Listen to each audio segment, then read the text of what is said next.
අයිබෝවන් FM නුවර අපි වැඩසටහන් මාලාවක් දියත් කරන්න සූදානම් කරලා තිබ්බා පෙරහැරට පෙර. එහෙම නැත්නම් සෙන්කඩගල පුරවරයේ මහා මෞලි මංගල්‍ය. සෙන්කඩගල පුරවර කන්ද උඩරට මංගල්‍යයක් විදිහට තමයි මේ අගෝස්තු මාසයේ දළදා පෙරහැර එහෙම නැත්නම් ඇසළ පෙරහැර හඳුන්වන්නේ. මේ පෙරහැර බැලු බැල්මට ඔබ දකින්නේ වීදි සංචාරය කරන එක විතරයි. මේක යට ගියාවක් තියෙනවා. මේක ඇතුලේ අපි නොදන්න බොහෝ කතා බහ තියෙනවා. අපි සූදානම් වෙනවා වගකිය යුතු නිලධාරි වගකිය යුතු පුද්ගලයන් එක්ක මේක සාකච්ඡාව ඉදිරියට ගෙන යන්න. ඉතින් අදත් අපි සූදානම් සුපුරුදු විදිහට අපේ සාකච්ඡාව ඉස්සරහට ගෙන යන්න. අද අපේ සාකච්ඡාවත් එක්ක එකතුලා ඉන්නේ මහනුවර දිස්ත්‍රික්කයේ බාරදූර රාජකාරී එහෙම නැත්නම් මහනුවර දිස්ත්‍රික්කයේ වගකීම ඒ නායකත්වයේ ලබා දෙන මහා දිසාපතිතුමා. එහෙම නැත්නම් දිස්ත්‍රික් ලේකම්තුමන් ඉන්දිකොඩුවත් මැතිතුමා. ආයුබෝවන් ඔබතුමන්ට. ආයුබෝවන්. මේ වෙලාවේ දිසාපතිතුමනි මේ කාර්යභාර මේ වෙලාව කාර්යබහුල වෙලාවක්. නමුත් මම හිතනවා මහනුවර දිස්ත්‍රික්කයේ ජනතාව මේ වගකීම සහ වගවීම පිළිබඳව දැනගත යුතුයි. මම මුලින්ම එන්නම් මේ මම ඔබතුමා ගැන හඳුන්වන්නේ මේ මුලින්ම මේ පෙරහැර සාකච්ඡාවට කලින් ඔබේ පරම්පරාව යන්නේ මේ ප්‍රාදේශීය ලේකම්වරු දිස්ත්‍රික් ලේකම්වරු දිහාවට. අම්පාරෙන් එන්නේ පුංචි ඉල්ලීමක් කරනවා මේ ආරම්භය ගැන පුංචි සටහනක් තියන්නකෝ. ඔබ ඇත්තටම උදාර අපි මගේ ගම අම්පාර අපි රත්නපුරේ ඉඳලා අම්පාරට ගිය කට්ටිය අපේ පවුලේ මගේ තාත්තා පරිපාලන සේවයට ප්‍රවිෂ්ඨ වෙච්ච කෙනෙක්. තාත්තා දැන් අවුරුදු දෙකකට කලින් නැති වුණා. තාත්තා ප්‍රාදේශීය ලේකම්වරයෙක් විදිහට විශ්‍රාම ගියා. ඊට පස්සේ ඇත්තටම කියන්න සතුටුයි. මේව අපි වැඩි කතා කරන්නත් කැමති නෑ. නමුත් අපේ පවුලේ මම සහ මලිලා දෙන්නෙක් මේ වෙනකොට ශ්‍රී ලංකා පරිපාලන සේවයට ඇතුළත් වෙලා රාජකාරී කරනවා. එක මල්ලි කෙනෙක් බියගම් ප්‍රාදේශීය ලේකම් විදිහටත් අනිත් මල්ලි කොළඹ ප්‍රාදේශීය ලේකම් විදිහටත් වැඩ කරනවා. මහා දිසාපතිතුමාගේ සහෝදරයෝ දෙන්න දෙපැත්තක ප්‍රාදේශීය ලේකම්වරු පියත් ප්‍රාදේශීය ලේකම්වරේ මේ කියන පරිපාලන සේවයේ අත්දැකීම් එක්ක තමයි. එහෙම නැත්නම් අපි කතා කරොත් අර ලේවලින්ම එන පරිපාලන සේවය එහෙම නැත්නම් ලේවලින්ම එන දායකත්වය තමයි මේ විදිහට ලංකාවේ ප්‍රධාන දිස්ත්‍රික්කයක් තියෙන මහනුවර දිස්ත්‍රික්කයට ලබා දෙන්නේ. ඉතින් ඔබතුමා පැමිණීමෙන් පසු ඔබතුමාට ලැබෙන පළවෙනි පෙරහැර මම විශ්වාස කරන විදිහට නෑ උදාර මේක දෙවෙනි පෙරහැර. දෙවෙනි පෙරහැර ඒ වගේ විශේෂයෙන් කියන්න ඕනි මම ආවට පස්සේ විශාල බාරදූර කාර්යයක් පැවරුණා දළදා ප්‍රදර්ශනය. දළදා ප්‍රදර්ශනයට අනතුරු ඔන්න ඊට පස්සේ පෙරහැර මේ පෙරහැර රාජකාරිය අපි ඔබ දකිනවා වගේ නෙවෙයි. හැබැයි මේ බලන කෙනෙකුට හිතන්න පුළුවන් දිසාපතිතුමාට මොකද්ද තියෙන මේ පෙරහැරත් එක්ක තියෙන සම්බන්ධය සහ පෙරහැර රාජකාරිය මොනවද තියෙන්නේ කියලා. දැනගන්න කැමති දිසාපතිතුමනි මේ පෙරහැර සම්පූර්ණ රාජකාරියව තියෙන ඔබට. ඔය එතනදී කියන්න ඕනි 1990 ගණන් වල කැබිනට් මණ්ඩල තීරණයක් තියෙනවා. දිස්ත්‍රික් ලේකම්වරයා මහනුවර දිස්ත්‍රික් ලේකම්වරයා මේ පෙරහැර සම්පූර්ණයෙන්ම සම්බන්ධීකරණය කළ යුතුයි කියලා ගරු දියවඩනතුමා සහ ඒ පාර්ශව වගේම අනිකුත් රාජ්‍ය ආයතන සමග තමයි මේ කටයුතු කරන්නේ. එතනින් තමයි දිස්ත්‍රික් ලේකම්වරයාට මේ වගකීම් පැවරෙන්නේ. රජය වෙනුවෙන් මේ සියල්ල සංවිධානය කිරීම සහ සම්බන්ධීකරණය කිරීමේ කටයුතු තමයි පැවරෙන්නේ. රාජ්‍ය ආයතනය වගේම පුද්ගලික ආයතන බොහෝ සංඛ්‍යාවක් ඉන්නවා මේ දළදා පෙරහැරත් එක්ක එකතු වෙලා සහ මේ කටයුත්ත සංවිධානය කරන්න. මම දැනගන්න කැමති දිස්ත්‍රික් ලේකම් කාර්යාලය මේ වෙනුවට කොහොමද සැලසුම් සහ ඒ සංවිධානය? ඇත්තටම උදාර දැන් අපි හැම අවුරුද්දකම මේ පෙරහැරට මාසයකට එකමාරට කලින් මේ මහනුවර දිස්ත්‍රික් ලේකම් කාර්යාලය වගේම මහනුවර නගරයේ සියලු ආයතනවල විභේදීමක් සහ සූදානමක් තියෙනවා මේ CCC පෙරහැරට. ඉතින් අපි සාමාන්‍යයෙන් මේවර පෙරහැර මේ මාසේ 18 වෙනිදා පටන් ගන්නවා.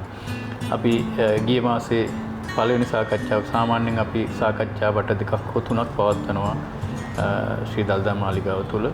ඒ අනුව අපි එක සාකච්ඡාවක් පැවැත්වුවා සියලු පාර්ශ්ව එක්ක විශේෂයෙන්ම මල්වතු අස්කිරි ස්වාමීන් වහන්සේලාගේ වැඩමීමත් එක්කම ඊට පස්සේ දෙවෙනි සාකච්ඡාව විශේෂ සාකච්ඡාවක් පැවැත්වුවා ජනාධිපති ලේකම්තුමාගේ ප්‍රධානත්වයෙන් ජනාධිපති කාර්යාලයේ.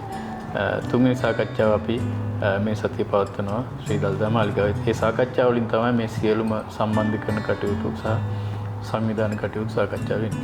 දළදා මාලිගාව සහ සිව් මහා දේවාලවල වල පෙරහැරට ඔවුන්ට බාර වුණු රාජකාරියක් තියෙනවා. ඔවුන් මේ රාජකාරිය කරන ගමන්ම රාජ්‍ය එහෙම නැත්නම් රටේ මේ පරිපාලනය සිද්ධ වෙන විදිහ තමයි දිසාපතිතුමන්ගේ කාර්යභාරය වෙලා තියෙන්නේ. එතකොට ඒ බාරදූර රාජකාරිය දිසාපතිතුමනි මොන ආයතනද එකතු වෙන්නේ මේ කාර්යභාරයත් එක්ක? ඇත්තට මේ පෙරහැර සංවිධානයේදී අපි සීමාවක් නැතත් යම්කිසි ආකාරයක කොටස් දෙකක් තියෙනවා සංවිධානය තුළ. එකක් තමයි ශ්‍රී දළදා මාලිගාවේ දියවඩ නිලමේතුමා සහ ඔබ කිව්වා වගේ බස්නායක නිලමේතුමන්ලා එහෙම නැත්නම් සතර මහා දේවල් බස්නායක නිලමේතුමන්ලා ඒ පෙරහැර සංවිධානය කිරීම කියන පෙරහැරේ අංග සහ ඒ අදාළ මහ විශාල කාර්යභාරයක් එතන තියෙනවා. ඒක සංවිධානය කිරීම එතුමන්ලාගේ මූලික කාර්යභාරයක් වෙනවා. ඒ වගේම දිස්ත්‍රික් ලේකම්වරයා මෙහෙයවන ප්‍රධාන වශයෙන් මේ පෙරහැර වීදි සංචාරය කරනකොට ජනතාවට අවශ්‍ය පහසුකම් සැපයීම සහ වෙනත් සියලු ඕනෑපාකම් සම්බන්ධයෙන් රාජ්‍ය ආයතනවල සහ රාජ්‍ය නොවන ආයතනවල සම්බන්ධතාවය දිස්ත්‍රික් ලේකම්වරයා අතින් කරනවා. ඉතින් ඒ අනුව නම් වශයෙන් කියන්න ගියොත් ලොකු ලැයිස්තුවක් තියෙනවා. කොහොම නමුත් ප්‍රධාන වශයෙන් මහනුවර මහනගර සභාව මොකද විශේෂ ආයතනයක් විශේෂ කාර්යභාරයක් කරනවා.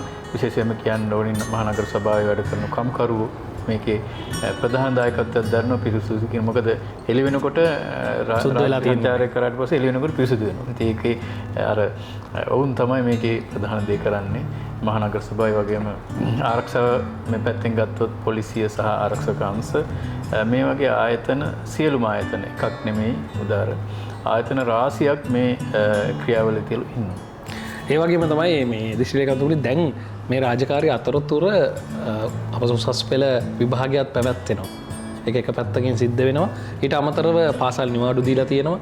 පෙරහැර රාජකාරී සඳහා විශේෂ පොලිස් කණ්ඩායම් මහනුවරට එනවා. මේ කණ්ඩායම් විවිධ පාසල් වලටත් එකතු කරන්න සූදානමක් තියෙනවා.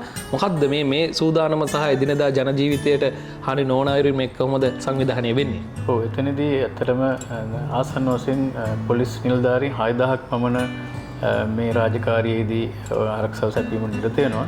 එතනදී වෙනත් දිස්ත්‍රික්කවලින් වෙනත් ප්‍රදේශවලින් ඔවුන් ආවට පස්සේ විශේෂ මහනුවර නගරයේ ඉන්න ප්‍රධාන පොලිස් නිලධාරීන් වගකීම් වෙනවා උන්ට ආරක්ෂා උන්ට නවතන සැපයීම.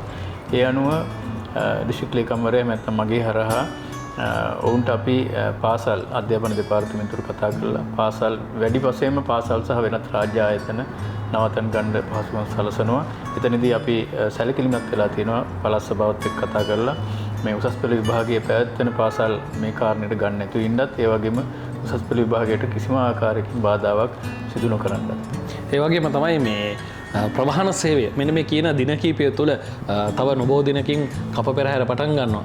කප් හිටවන්න මෙන්න මේ කාර්යභාරය සිද්ධ වෙනවා. ඊට පස්සේ මේ ප්‍රවාහන එහෙම නැත්නම් මහනුවර නගරය මාර්ග ගත්තොත් ඉතාමත් කුඩා සහ අපිට තියෙන වපසරිය ඉතාමත් අඩුයි. මේ වපසරියත් එක්ක මේ ප්‍රවාහන ගමනාගමන පහසුකම් ගැන කොහොමද මේ වෙලාවේදී මාර්ගවල තදබදය අවම කර ගැනීමේ කටයුතු සිද්ධ වෙන්නේ? ඔය එතනදී ප්‍රවාහනයේදී අපි මධ්‍යම ගමනාගමන මණ්ඩලය නැත්නම් CTB එක වගේම මධ්‍යම පළාතේ ප්‍රවාහන අධිකාරියත් මේ සම්බන්ධයෙන් සියලු කටයුතු කරනවා. අපිට මෙවර යම්කිසි පාඩුවක් වෙනවා මේ දුම්රිය මාර්ගය අඩාල වීම. කෙසේ නමුත් දුම්රිය දෙපාර්තමේන්තුවෙන් සූදානම් වෙනවා සරසවි උයන සිට මහනුවර දෙසට යම් ආකාරයක කිටි දුරදාවනයක් කරන්න අපි හෙට පැවැත්වෙන සාකච්ඡාවේදී ගැන යම්කිසි තීන්දුවක් ගන්නවා. ඒක සුදුසු වේද කියන කාරණේ. කෙසේ නමුත් පොලිසියෙන් රථවාහන සැලැස්ම මේ වෙනකොට ඔවුන් සැලසුම් කරලා තියෙනවා. කිසිම අයවරකින් මහනුවර නගරයට හෝ ජනතාවට හානියක් නොවන යම්කිසි ආකාරයකින් ප්‍රායෝගිකව ඇත්තටම අපි කොච්චර කිව්වත් යම් ආකාරයක ගැටලුවක් තියෙනවා මහනුවර නගරයේ ඉතාමත් මේ වෙනකොට අපේ මේ වාහන ප්‍රවාහනයෙන් රථ ගාල් කරන මධ්‍යස්ථානයක් හදාගෙන යනවා. ඒ නිසා අපිට ගැටලුවක් මතුවෙන්න පුළුවන්. තියෙනවා. කෙසේ නමුත් ඒවට අර සුපුරුදු පරිදි සැලසුම් සකස් කරලා තියෙනවා පොලිසිය. ඉදිරියේදී බොහෝ දේවල් වෙනස්කම් මහනුවර නගරයේ සිද්ධ වෙනවා. ඉතින් මේ වපසරිය එහෙම නැත්නම් ඒ කාල වකවානුව තුල තමයි ඔබ දකින්න ඇති මහනුවරට එද්දී මේ වෙනකොට ප්‍රධාන මාර්ග පුළුල් වෙනවා. ඒ වගේම තමයි බස් නැවතුම්පළල් නිර්මාණය වෙනවා. මෙන්න මේ සියලු කටයුතු අතරතුර තමයි දළදා පෙරහැර පැවැත්වෙන්නේ. ඉතින් මේ පෙරහැරට සාමාන්‍යයෙන් දවසකට විශාල ප්‍රමාණයක් මේ ස්ථානයට එනවා. ඉතින් ඒ නිසාම මහා දිසාපති විදිහට එහෙම නැත්නම් මහනුවර දිස්ත්‍රික්කයේ බාරකරු එහෙම නැත්නම් නායකත්වයේ ලබා දෙන කෙනා විදිහට ජනතාවට අවසාන වශයෙන් ඔබෙන් අහන්නේ ජනතාවට ඔබේ පණිවිඩය මොකක්ද? ඔව් ඇත්තටම උදාර අපි ජනතාවගෙන් බලාපොරොත්තු වෙන්නේ මේ මහනුවර කියන්නේ ලෝකෙම සුවිශේෂී නගරයක්. මේ නගරය අපිරිසුදු කරන්නේ නැතුව මේ නගරය හැකි පමණින් පිරිසුදු පවත්වාගෙන යමින් සහ ඒ වගේම මේ රාජකාරී නිලන පොලිස් නිලධාරීන් ඇතුළු හැමෝටම සහාය වෙමින් පෙරහැර නරඹන්න කියන කාරණේ ඉල්ලන්න කැමතියි. ඒ වගේම තමයි මේ පෙරහැර කියන්නේ ඇත්තටම පූජනීය අවස්ථාවක්. විශේෂයෙන්ම කියන්න ඕනි මේ පෙරහැර උදාර ලෝකේවත් කොහෙවත් නැති ආකාරයේ සංස්කෘතික අංගයක්. මංගල්‍යය. ඔබ කිව්වා වගේ කලින්. ඒ වගේම තමයි පෙරහැර මංගල්‍යයට එදා ඉඳලා අද දක්වා හිටපු එදා ඉඳලා අද දක්වා හිටපු රජවරු වගේම ජනාධිපතිවරු වර්තමාන ජනාධිපතිතුමා දක්වා මෙතුමත් එක්කම අනුග්‍රහය දැක්වුවා. ඉතින් එතනදී සුදු පාලකයන් පවා මේ අනුග්‍රහය දක්වලා තියෙන අපේ ඉතිහාසයේ තියෙන නිසා මේ සුවිශේෂී කටයුත්තේදී අපේ කම සහ මේ උරුමය රැක ගැනීම මහනුවර නගරයේ රැක ගැනීමත් අපි ඔක්කොම වගකීමක් වෙන නිසා ජනතාවගෙන් ඉල්ලා හිටිනවා ඒ සියලු දේවල් ගැන හිතලා පෙරහැර නරඹන්න කියන කාරණය. සුවිශාල පහසුකම් නොලැබුණත් එහෙම නැත්නම් ඔබ නිවසේ සිට පෙරහැර නරඹනවා වගේ ඔබට සමහරක් වෙලාවට මේ ස්ථානයට ඇවිල්ලා පෙරහැර නරඹන්න බැරි වෙන්න පුළුවන්. සිය බාධක එන්න පුළුවන්. එහෙම නැත්නම් ඔබට විවිධ ගැටලු මතුවෙන්න පුළුවන්. මේවා ප්‍රායෝගික ගැටලු.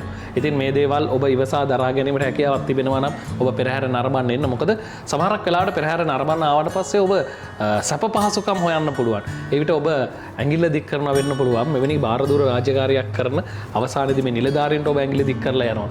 හැබැයි මේක පිටුපස තියෙන්නේ දැවැන්ත කාර්යභාරයක් සහ යෝධ සංවිධාන ශක්තියක්.